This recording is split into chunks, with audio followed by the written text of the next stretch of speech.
തീക്ഷ്ണതയാർന്ന ദൈവവിളികളാൽ സമ്പുഷ്ടമാണ് തിരുസഭ. തിരുസഭയെ ചലിപ്പിക്കുന്നതും ഇത്തരത്തിലുള്ള ദൈവവിളികൾ തന്നെ. പ്രിയമുള്ളവരെ, ഓരോ ദൈവവിളികളും രൂപപ്പെടുന്നത് കുടുംബങ്ങളിൽ നിന്നാണല്ലോ. ഇത്തരത്തിലുള്ള ആർദ്രമായ ചില ദൈവാനുഭവങ്ങളുമായാണ് ഗ്രീൻ റൂം ഇന്ന് നിങ്ങളുടെ മുൻപിലേക്ക് എത്തുന്നത്. ഞങ്ങൾ യുവാക്കളുടെ ഏറെ പ്രിയങ്കരനായ വിശുദ്ധനാണ് വിശുദ്ധ ഡോൺ ബോസ്കോ. ഈ വിശുദ്ധൻ്റെ ആത്മീയതയിൽ ജീവിക്കുന്ന സലേഷ്യൻ വൈദികരാണ് ഇന്ന് നമ്മോടൊപ്പം ഉള്ളത്. നമുക്ക് എറണാകുളം വടുതലയിലുള്ള ഡോൺ ബോസ്കോ ഹൗസിലേക്ക് പോകാം.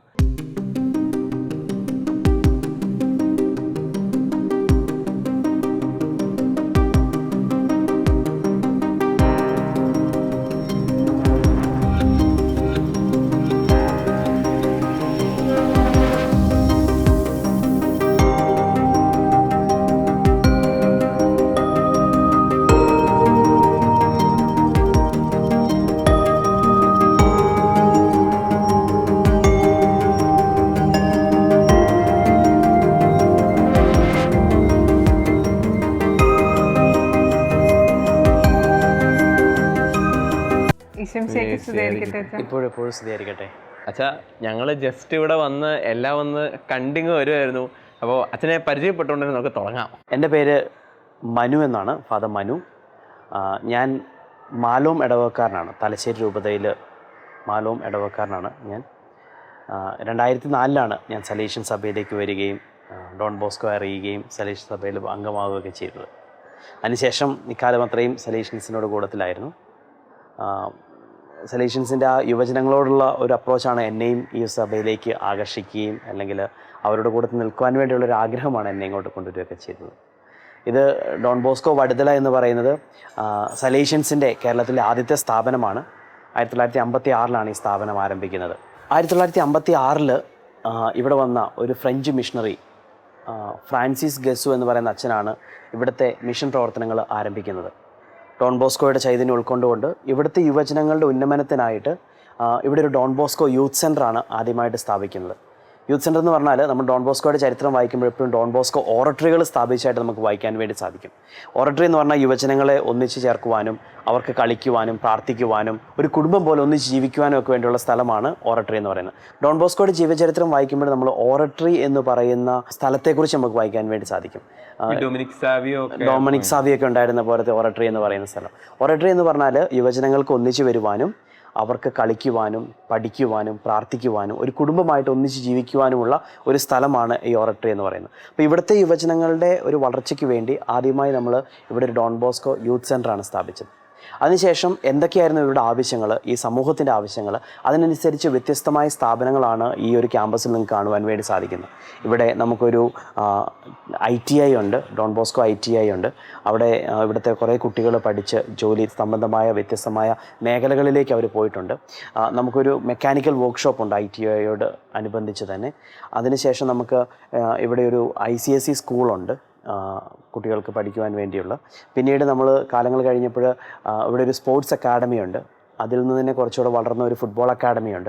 ഇങ്ങനെ കുട്ടികളുടെ കംപ്ലീറ്റ് ആയിട്ടുള്ള ഡെവലപ്മെൻറ്റാണ്, പൂർണ്ണമായിട്ടുള്ളൊരു വളർച്ചയ്ക്ക് വേണ്ടിയുള്ള വ്യത്യസ്തമായ സ്ഥാപനങ്ങളാണ് നമുക്ക് ഈ ക്യാമ്പസിൽ കാണുവാൻ വേണ്ടി സാധിക്കുന്നത്. നിങ്ങളിപ്പോൾ കടന്നു വന്നപ്പോൾ തന്നെ ഒത്തിരി കുട്ടികളെ ഇവിടെ കണ്ടിട്ടുണ്ടാകും.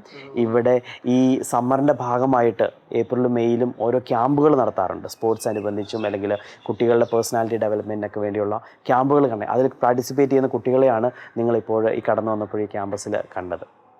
കുറച്ചുപേര് നീന്താനും പിന്നെ ഫുട്ബോൾ കളിക്കാനും വ്യത്യസ്തമായ ട്രെയിനിങ്ങുകൾ നമ്മൾ ഈ കുട്ടികൾക്ക് ഈ സമ്മറിലൂടെ കൊടുക്കുന്നുണ്ട്. കുട്ടികളെ അവർക്ക് ഇഷ്ടമുള്ള കാര്യത്തിൽ കൂടുതൽ എൻഗേജ് ചെയ്യിച്ചുകൊണ്ട് മറ്റ് തിന്മകളിൽ നിന്ന് ഡോൺ ബോസ്കോ ഉദ്ദേശിച്ചതുപോലെ മാറ്റി നിർത്തുക എന്നുള്ളതാണ് നമ്മുടെ ഒരു ഡോൺ ബോസ്കോ സലേഷ്യൻ സഭയുടെ ഒരു മിഷനും നമ്മുടെ ഓരോരുത്തരുടെയും ആഗ്രഹവും പ്രാർത്ഥനയും ഈ ഓരോ പ്രോഗ്രാമുകൾ നമ്മളിവിടെ നടത്തുമ്പോൾ. അപ്പം ഞങ്ങൾക്ക് കാണിച്ചു തരാൻ ഇവിടെ അച്ഛന്മാരൊക്കെ ഉണ്ടല്ലോ. ഇന്ന് നിങ്ങൾ പറഞ്ഞത് അനുസരിച്ച് നിങ്ങളോട് സംസാരിക്കുവാൻ വേണ്ടി 2-3 അച്ഛന്മാരിവിടെ വന്നിട്ടുണ്ട്. നിങ്ങളോട് സലേഷ്യൻ സഭയെക്കുറിച്ച് രാജു ഫിലിപ്പ് അച്ഛൻ നിങ്ങളോട് സംസാരിക്കും, സഭയുടെ പ്രവർത്തനങ്ങളും കാര്യങ്ങളും ഒക്കെ. അതിനുശേഷം നമ്മുടെ കൂട്ടത്തിൽ ഫ്രാൻസിസ് കാരക്കാട്ടച്ഛനുണ്ട്. അച്ഛൻ്റെ വൊക്കേഷൻ സ്റ്റോറി നിങ്ങളുമായിട്ട് ഷെയർ ചെയ്യും. സെബാസ്റ്റ്യൻ പാറേക്കുടിയ അച്ഛനുണ്ട്. അച്ഛനും അച്ഛൻ്റെ വൊക്കേഷൻ സ്റ്റോറി നിങ്ങളുമായിട്ട് ഷെയർ ചെയ്യും. നമുക്ക് അച്ഛന്മാരെ പരിചയപ്പെടാം.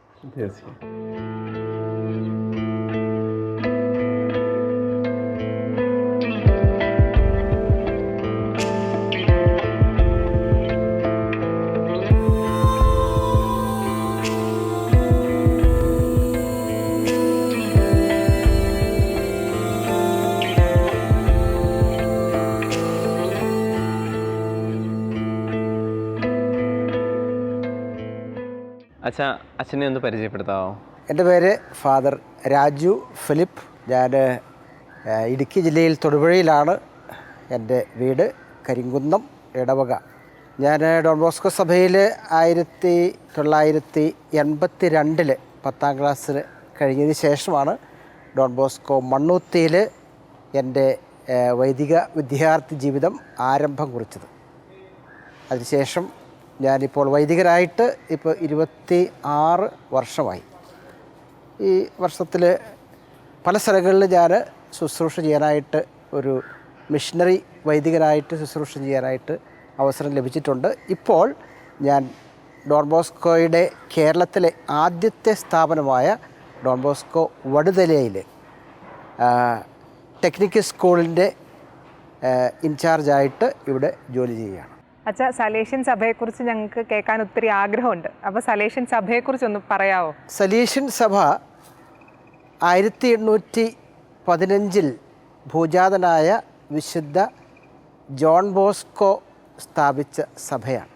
1815 ജോണി ബോസ്കോ ഭൂജാതനായി. പക്ഷേ 2 വയസ്സായപ്പോൾ ജോണി ബോസ്കോയുടെ പിതാവ്, കുടുംബത്തിലെ അത്താണി, മരണമടഞ്ഞു. അപ്പം അങ്ങനെ ഒരു ദരിദ്ര കുടുംബത്തിൽ പിറന്ന ഈ കുഞ്ഞു ബാലൻ ജീവിതത്തിൻ്റെ വളരെ കഷ്ടപ്പാടുകൾ നിറഞ്ഞ ഒരു സാഹചര്യത്തിലൂടെയാണ് ജീവിച്ചത്. അപ്പോൾ അങ്ങനെ അമ്മയോടൊപ്പം കൂടെ നടന്ന് ജോലി ചെയ്ത് ജീവിച്ചപ്പോൾ 9ാം വയസ്സിൽ ജോണിയുടെ ജീവിതത്തിൽ ഒരു മാറ്റത്തിൻ്റെ ഒരു അനുഭവം ഉണ്ടായി. അതൊരു വലിയ സ്വപ്നം. ആ സ്വപ്നത്തിലൂടെ തനിക്ക് ഒരു ലക്ഷ്യമുണ്ട്, ദൈവത്തിന് എന്നെപ്പറ്റി ഒരു പ്ലാനുണ്ട്, പദ്ധതിയുണ്ട് എന്ന് ആ ദരിദ്ര ബാലൻ തിരിച്ചറിഞ്ഞു. അതോടൊപ്പം പിന്നെ തുടർന്നുള്ള ജീവിതം മുഴുവൻ എങ്ങനെ ഈ ദൈവിക പദ്ധതി എന്നിൽ നിറവേറ്റപ്പെടണം എന്നുള്ള ചിന്തയുമായി വളരെ പ്രാർത്ഥനാഭരിതമായ ജീവിതത്തിലൂടെ മുന്നോട്ട് പോയി. ചെറുപ്പത്തിൽ തൻ്റെ സഹപാഠികൾ ഒക്കെ സ്കൂളിൽ പോയിരുന്ന അവസരത്തിൽ ഈ ബാലനായ ജോണിക്ക് സ്കൂളിൽ പോകാനായിട്ട് അവസരം ലഭിച്ചില്ല. കാരണം അന്ന് സ്കൂൾ ഫീസ് അടയ്ക്കുവാനായിട്ടുള്ള ഒരു സാഹചര്യം ജോണി ബോസ്കോയ്ക്ക് ഇല്ലായിരുന്നു. പിന്നീട് പലരുടെയും സഹായത്തോടു കൂടിയാണ് സ്കൂളിലേക്കൊക്കെ പോകാനായിട്ട് ഉള്ള ഒരു സാഹചര്യം ഉണ്ടായത്. സ്കൂളിൽ പോയപ്പോഴും ജോണി ബോസ്കോയുടെ ജീവിതത്തിൻ്റെ ആ വളരെ പ്രയാസകരമായ ആ അനുഭവങ്ങൾ, പ്രത്യേകിച്ച് ഒരു ഷൂ ഉണ്ടെങ്കിൽ ആ ഷൂ ഒരു പാക്കറ്റിൽ കയ്യിൽ പിടിച്ചുകൊണ്ട് പോകുമായിരുന്നു. സ്കൂളിൽ ചെല്ലുമ്പോഴാണ് ആ ഷൂ കാലിലിട്ട് സ്കൂളിലോട്ട് കയറി ചെല്ലുക. കാരണം എൻ്റെ കയ്യിലുള്ള ഈ ഷൂ ധാരാളം ദിവസങ്ങൾ എനിക്ക് ഉപയോഗിക്കാൻ പറ്റണം എന്നുള്ള ഒരു ചിന്ത കൊണ്ട്. എന്നാൽ മറ്റുള്ള കുട്ടികളെ അപേക്ഷിച്ച് ഈ ജോണി ബോസ്കോ പഠിക്കാൻ വളരെ മിടുക്കനായിരുന്നു.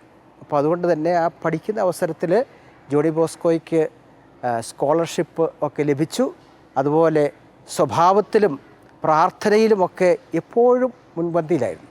അതിലുപരിയായിട്ട് ഈ ജോൺ ബോസ്കോയുടെ കൂടെ ഉണ്ടായിരുന്ന കുട്ടികളെ എല്ലാവരെയും ദൈവത്തിൻ്റെ വഴികളിലൂടെ നടത്തണം എന്നുള്ള ചിന്ത വളരെ ശക്തമായിരുന്നു. അപ്പോൾ അതുകൊണ്ട് തന്നെ എല്ലാവരെയും തൻ്റെ കൂടെ ദേവാലയത്തിലേക്ക് കൂട്ടിക്കൊണ്ടു പോകുവാനും അവരോടൊപ്പം ഇരുന്ന് പ്രാർത്ഥിക്കുവാനും അവരിൽ ആരെങ്കിലും തെറ്റായ വഴികളിലൂടെ സഞ്ചരിച്ചെന്നാൽ അവരെയൊക്കെ തിരികെ കൊണ്ടുവരുവാനും ഒക്കെയുള്ള ആ ഒരു വലിയ ശുശ്രൂഷ അവിടെ ആരംഭിക്കുകയുണ്ടായി. അപ്പോൾ അതുകൊണ്ട് തന്നെ അവിടുത്തെ വൈദികർക്കും നാട്ടിലുള്ള എല്ലാവർക്കും ഒരു കണ്ണിലുണ്ണിയായിട്ടാണ് ജോണി ബോസ്കോ വളർന്നു വന്നത്. അപ്പം അങ്ങനെ വളർന്നു വന്നൊരു വൈദികനാകണം എന്നുള്ള ഒരു ആഗ്രഹം ജോണി ബോസ്കോയിൽ ഉദിച്ചു. അതിന് സപ്പോർട്ടായിട്ട് കുടുംബാംഗത്തിൻ്റെ അമ്മയും സഹോദരനും കൂടെ ഉണ്ടായിരുന്നു. ധാരാളം കഷ്ടപ്പാടുകളിലൂടെ മുന്നോട്ട് പോയെങ്കിലും അപ്പം അങ്ങനെ തൻ്റെ ജീവിതത്തിൽ ഒരു വൈദികനാകാനായിട്ടുള്ള കൃപ ജോണി ബോസ്കോയ്ക്ക് ലഭിച്ചു. വൈദികനായപ്പോൾ തൻ്റെ മാതാവ് ജോണി ബോസ്കോയോട് പറഞ്ഞത്, നീ ഒരു സമ്പന്നനാകാനായിട്ടല്ല, നീ ഒരു സമ്പന്നനായ ഒരു വൈദികനാണെങ്കിൽ ഞാൻ നിൻ്റെ വാതിൽക്കൽ പോലും വരികയില്ല എന്നാണ് തൻ്റെ മമ്മ മാർഗരറ്റ് ജോണി ബോസ്കോയോട് പറഞ്ഞത്. അങ്ങനെ വൈദികനായപ്പോഴും എപ്പോഴും ജോണി ബോസ്കോയുടെ മനസ്സിലുണ്ടായിരുന്നത് എനിക്ക് യുവാക്കളുടെ ഇടയിൽ എന്നെപ്പോലെ ദാരിദ്ര്യം കഷ്ടപ്പാടുകളൊക്കെ അനുഭവിച്ചിട്ടുള്ള ആ ചെറുപ്പക്കാർക്ക് ദൈവത്തിൻ്റെ ഒരു ദൂതനായിട്ട് ഞാൻ അവരുടെ മധ്യം ഉണ്ടാകണം. അപ്പോൾ അങ്ങനെ കുറേ കാലം വൈദിക ശുശ്രൂഷ ചെയ്തു. പല മേഖലകളിലും വിളികൾ വന്നു. കാരണം അത്രയും കഴിവും ഒക്കെ ഉണ്ടായിരുന്ന ഒരു വൈദികനായിരുന്നു. പക്ഷേ ജോണി ബോസ്കോ തെരുവ് ബാലന്മാരുടെ കൂടെ ജോലി ചെയ്യണം, യുവാക്കൾക്ക് വേണ്ടിയിട്ട് ജോലി ചെയ്യണം, യുവാക്കളുടെ ജീവിതത്തിൽ ഒരു മാറ്റം ഉണ്ടാകണം, അതിനായിട്ട് ഞാൻ എൻ്റെ ജീവിതം ഞാൻ സമർപ്പിക്കുന്നു എന്നുള്ള ഒരു ചിന്തയോടുകൂടി ഡോൺ ബോസ്കോ ഒരു ഓറട്ടറി സ്ഥാപിച്ചു. അത് 1845 അപ്പോൾ നമ്മളിപ്പോൾ വിചാരിക്കുക എന്താണ് ഒരു ഓറട്ടറി എന്ന് പറഞ്ഞാൽ അത് ഒരു സ്കൂളാണ്.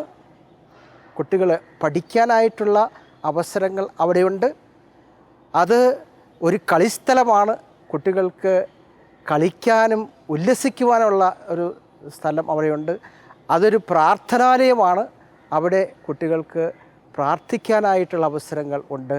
അതിനുപരിയായിട്ട് ഈ അനാഥ കുട്ടികൾ അവർക്ക് ഒരു കുടുംബ അന്തരീക്ഷം സൃഷ്ടിക്കാനായിട്ടുള്ളൊരു അവസരം അവിടെ ഉണ്ടായി. അതാണ് ഡോൺ ബോസ്കോയെ സംബന്ധിച്ചിടത്തോളം ഓറട്ടറി. ഇപ്പോൾ ഇന്ന് ലോകത്തിൻ്റെ 133 രാജ്യങ്ങളിൽ ഡോൺ ബോസ്കോ സഭ വ്യാപിച്ച് കിടപ്പുണ്ട്. അപ്പോൾ ഈ സ്ഥാപനങ്ങളിൽ ഈ സ്ഥലങ്ങളിലെല്ലാം ഞങ്ങളും ഈ ഓറട്ടറി എക്സ്പീരിയൻസാണ് ഈ ഡോൺ ബോസ്കോ ഭവനങ്ങളിലേക്ക് കടന്നു വരുന്ന യുവാക്കൾക്ക് നമ്മൾ ലഭ്യമാക്കി കൊടുക്കുന്നത്. അപ്പോൾ അങ്ങനെ ഒരു മനോഹരമായ ഡോൺ ബോസ്കോ ഉദ്യാനത്തിലെ ഒരു അംഗമാണ് ഞാൻ. എനിക്കതിൽ ഒത്തിരി സന്തോഷമുണ്ട്. കാരണം എന്നെ സംബന്ധിച്ചിടത്തോളം ഡോൺ ബോസ്കോ ചെയ്ത അതേ പ്രവൃത്തികൾ മറ്റൊന്നുമല്ല യുവാക്കളുടെ ഇടയിൽ പ്രവർത്തിക്കുക എന്നുള്ളത്. അപ്പോൾ അതിലേക്ക് ഒത്തിരി സന്തോഷമുണ്ട്. ഇതാണ് ചെറുതായിട്ട് ഡോൺ ബോസ്കോയും ഡോൺ ബോസ്കോയുടെ സഭയെ പറ്റിയുള്ള ഒരു ചെറിയ വിവരണം. പിന്നെ തുടർന്ന് ഡോൺ ബോസ്കോ മുന്നോട്ട് പോയപ്പോൾ ഡോൺ ബോസ്കോ കൂടെ ഉണ്ടായിരുന്ന ധാരാളം ചെറുപ്പക്കാർ ഡോൺ ബോസ്കോയോട് ഒപ്പം ചേർന്നുകൊണ്ട് ഡോൺ ബോസ്കോ ഒരു സഭ സ്ഥാപിച്ചു. ആ സഭയുടെ പേരാണ് SDB, സലീഷ്യൻസ് ഓഫ് ഡോൺ ബോസ്കോ. അതിന് ഫ്രാൻസിസ് സാലസിൻ്റെ ആ ചൈതന്യം ഏറ്റെടുത്തുകൊണ്ട് സ്നേഹിച്ച് ജീവിക്കുക, കുഞ്ഞുങ്ങളെ സ്നേഹിച്ച് അങ്ങനെ അവരുടെ ജീവിതത്തിൽ മാറ്റം ഉണ്ടാകണം എന്നുള്ള ആ ഒരു മനസ്സോടുകൂടി ഫ്രാൻസിസ് സാലസിനെയാണ് ഡോൺ ബോസ്കോ തൻ്റെ ഈ സഭയുടെ പേര് നൽകിയത്, സലീഷ്യൻസ് സഭ എന്ന സ്ഥാപനം ഉണ്ടായത്. വളരെ മനോഹരമായിട്ട് തന്നെ അച്ഛൻ നമുക്ക് ഈ കുറഞ്ഞ സമയം കൊണ്ട് തന്നെ അത്യാവശ്യം നല്ല രീതിയിൽ SDB സന്യാസ സമൂഹത്തെക്കുറിച്ച്, സലീഷ്യൻസ് ഓഫ് സെയിൻറ്റ് ഡോൺ ബോസ്കോ, അത് ഒരു കാര്യം ലോകത്തിൽ തന്നെ രണ്ടാമത്തെ ഏറ്റവും വലിയ കോൺഗ്രിഗേഷൻ അല്ലേ?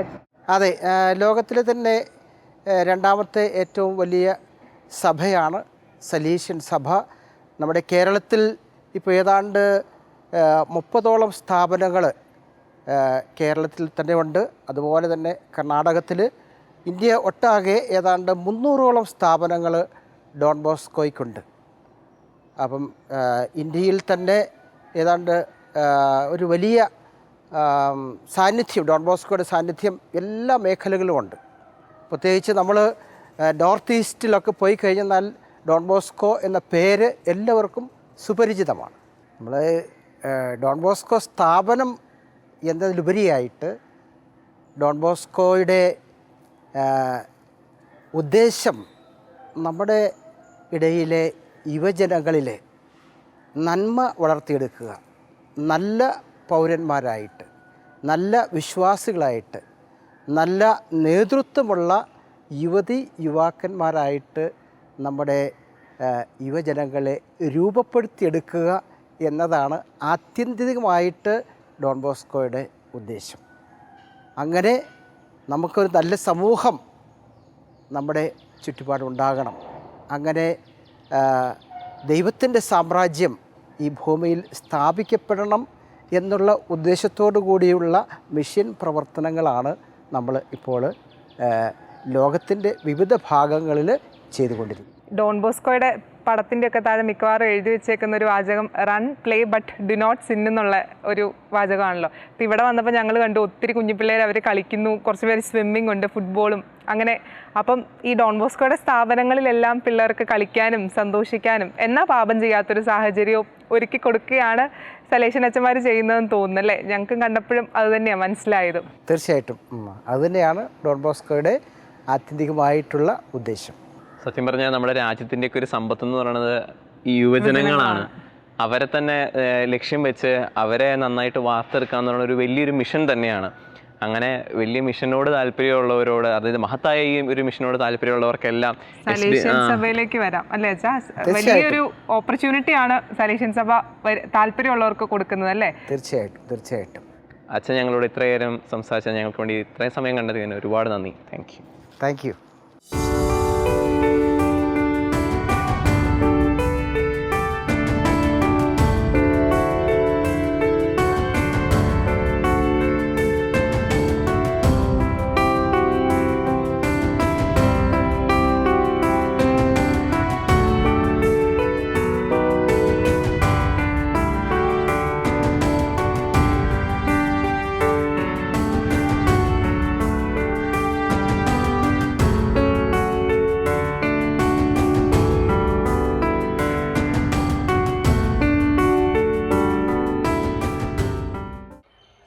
ഒന്ന് പരിചയപ്പെടുത്താവോ?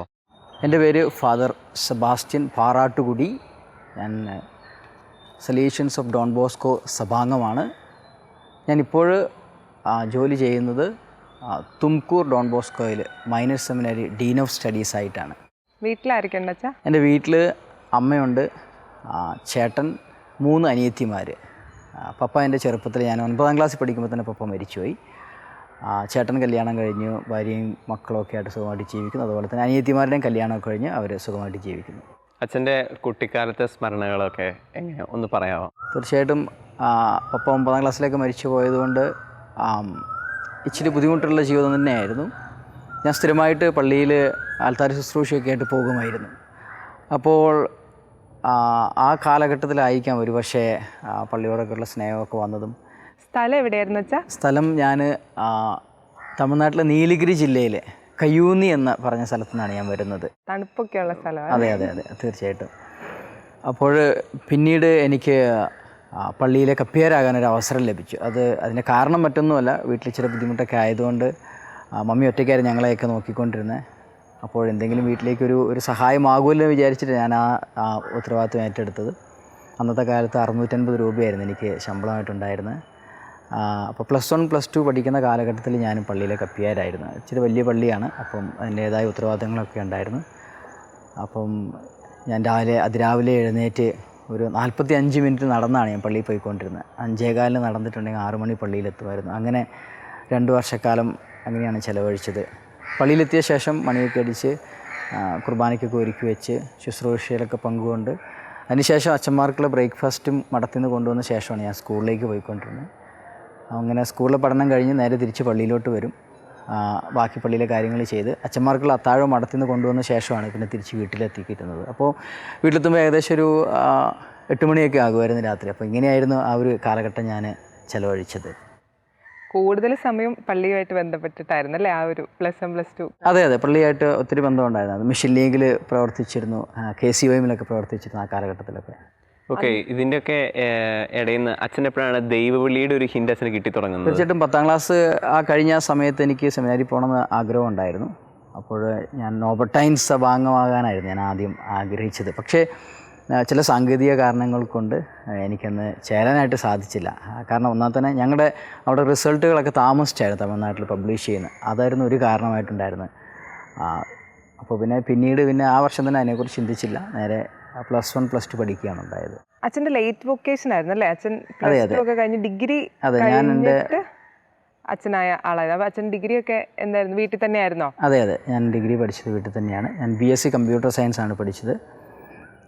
അതിനുശേഷം ഞാൻ സ്കൂളിൽ ഒരു ഓഫീസ് സ്റ്റാഫായിട്ട് ഞാൻ ജോയിൻ ചെയ്തു. എൻ്റെ ഇടവകയിൽ തന്നെ ഒരു മാനന്തവാടി രൂപതയുടെ ഒരു സ്കൂളുണ്ട്, അവിടെ ഞാൻ സ്റ്റാഫായിട്ട് ജോയിൻ ചെയ്തു. പിന്നീട് ഞാൻ ആ കുട്ടികളെ കമ്പ്യൂട്ടർ ഇൻസ്ട്രക്ടറായിട്ട് ഞാൻ കുറച്ച് നാൾ ജോലി ചെയ്തിരുന്നു. ആ കാലഘട്ടത്തിൽ ഞാൻ എൻ്റെ പോസ്റ്റ് ഗ്രാജുവേഷനും കംപ്ലീറ്റ് ചെയ്തു.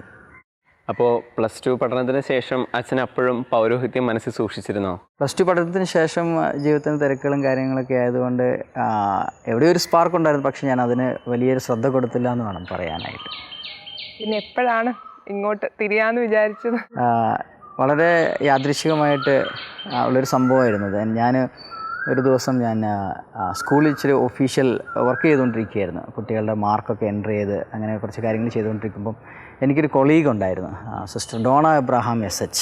ആ സിസ്റ്റർ ഞാനും ഒന്നിച്ച് ഒരു ഓഫീസ് മുറിയിലിരുന്ന് ഇങ്ങനെ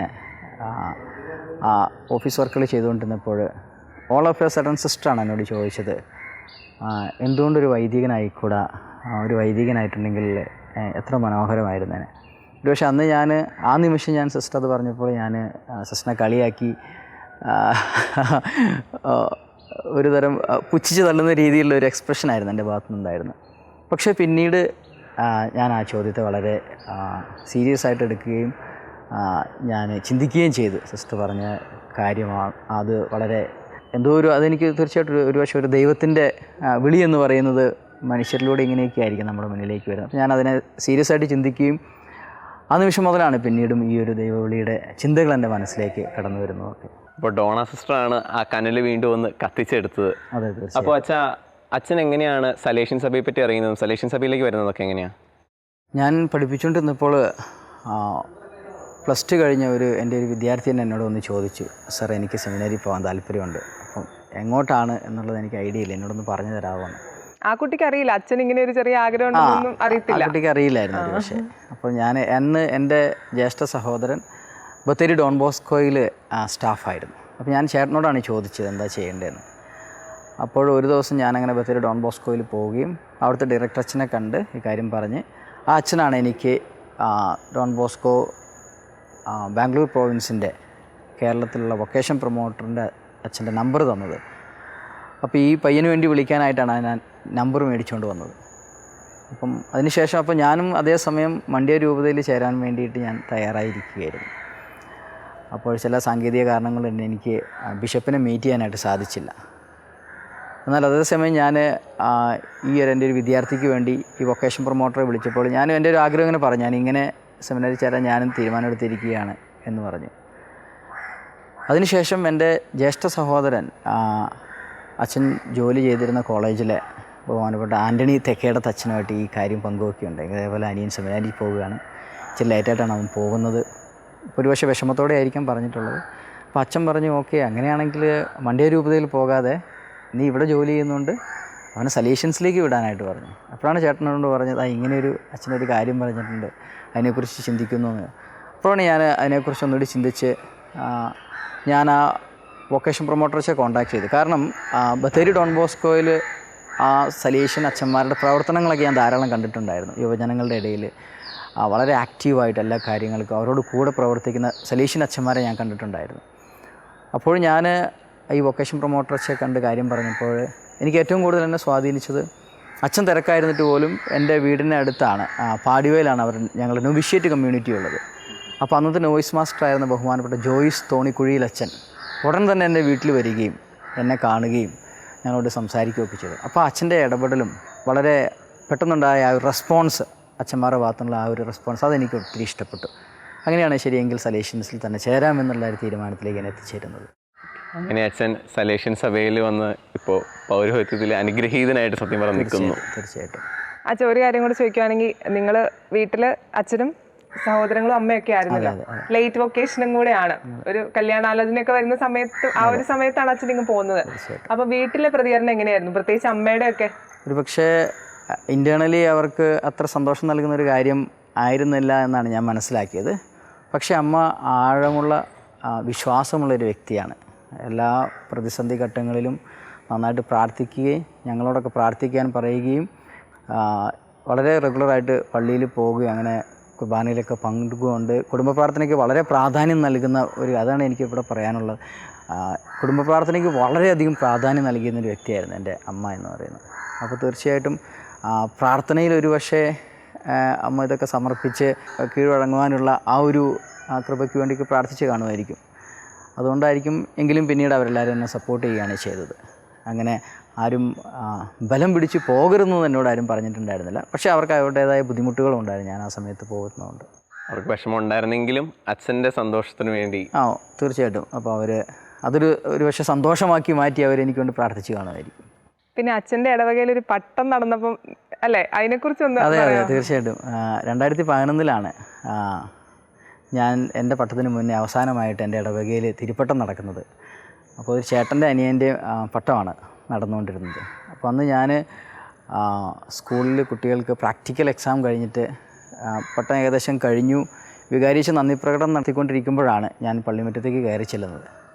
അപ്പോൾ പള്ളിയുടെ പുറകിലെ എല്ലാ പള്ളികളിലും ഒരു വലിയ മരമൊക്കെ ഉണ്ടായിരുന്നു. അപ്പോൾ മരത്തിൻ്റെ ചുവട്ടിൽ ഞങ്ങൾ കുറച്ച് കൂട്ടുകാർ, എൻ്റെ ചേട്ടായി അടക്കം ഉണ്ടായിരുന്നു. ഞങ്ങൾ കൂട്ടുകാരിങ്ങനെ ഒന്ന് സംസാരിക്കുമ്പോൾ വികാരിച്ചൻ്റെ ആ നന്ദി പ്രകടനത്തിൽ വികാരിച്ചൻ പറഞ്ഞൊരു കാര്യം ഉണ്ടായിരുന്നു.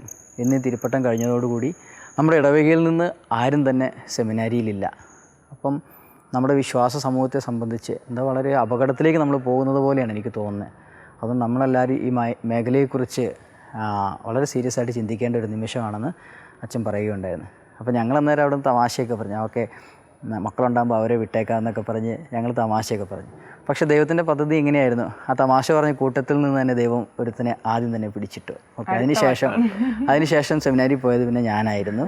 ആ പഴയ ദേവാലയമൊക്കെ പൊളിച്ചു മാറ്റി പുതിയ ദേവാലയം പണിത് ആ പള്ളിയിൽ ആദ്യമായിട്ട് തിരുപ്പട്ടം നടത്തിയത് എൻ്റെ ആയിരുന്നു. അച്ഛൻ്റെ ഷെയറിംഗ് എന്ന് പറഞ്ഞാൽ സത്യം പറഞ്ഞാൽ എൻ്റെ മനസ്സ് നിറയുന്ന ഒരു ഷെയറിംഗ് ആയിരുന്നു. പ്രത്യേകിച്ച് ഇപ്പോൾ ഈ പട്ടത്തിൻ്റെ ഒരു ക്ലൈമാക്സും കേട്ടതോടുകൂടി ശരിക്കും ഇപ്പോൾ ലേറ്റ് വൊക്കേഷൻസ് കൂടി വരുന്നൊരു സമയം കൂടിയാണ്. അതായത് +2 കഴിഞ്ഞിട്ട് മാതാപിതാക്കളെ വിടുന്നില്ല, അങ്ങനെ ഇന്ത്യയിലൊക്കെ പ്രശ്നം വന്നിട്ട് ഇങ്ങനെ പൗരോഹിത്യനെ ഉപേക്ഷിക്കുന്ന കുറേ പേരുണ്ട് അച്ഛാ. അപ്പോൾ അച്ഛൻ്റെ ഈ ഒരു ഷെയറിങ് സത്യം പറഞ്ഞാൽ അവർക്കൊക്കെ വലിയൊരു ഇൻസ്പിറേഷൻ ഉണ്ട്. അച്ഛന് നല്ല തിരക്കുണ്ടെന്ന് അറിയാം, പക്ഷേ ഇത്രയും സമയം ഞങ്ങളോട് ചെലവഴിച്ചതിന് ഒരുപാട് നന്ദി. Thanks a lot. Thanks to you also.